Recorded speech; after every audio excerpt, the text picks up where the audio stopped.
longboard. So I'm going to teach you how to get in the proper stance, how to push, and how to carve. To get your stance down, you're going to put whatever foot you'd kick with the soccer ball, like your dominant foot. For me, it's my right foot.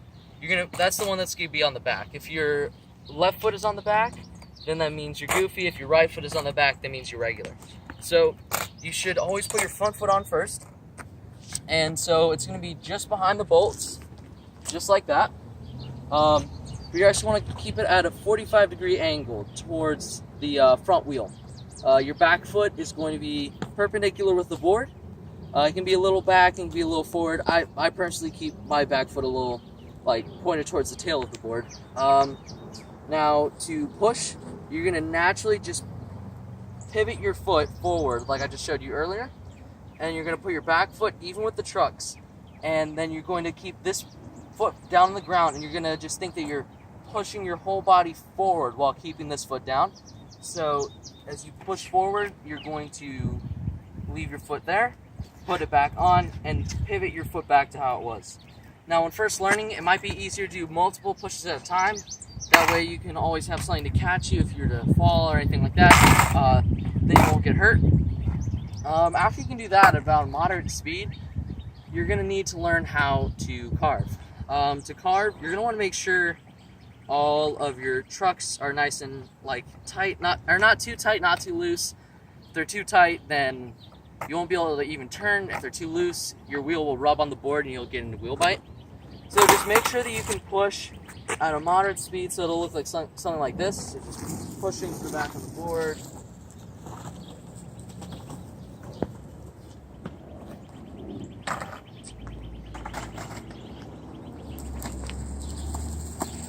So once you can get that down, you're going to realize that you're going to need a turn. And so that's when carving comes into place. So carving is basically just the way you turn. It can be in rhythm or it cannot be in rhythm. But to do it, you're just going to shift your entire body weight to one side of the board, either front or back, kind of as if you're snowboarding.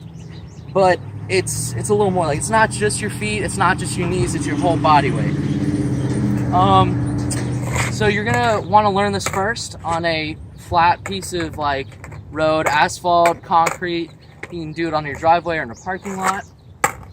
So you're only gonna be able to do a little turns when you're on flat ground. So it'll look something like this. Just turning back and then turning back and forth. Once you get a little more familiar with that, you can start to do it on little curves, little ramps, like driveways, little hills, big hills, and you can work your way up. It's also a good way to stay in balance with the board and in control. So I'm going to show you what that looks like right now.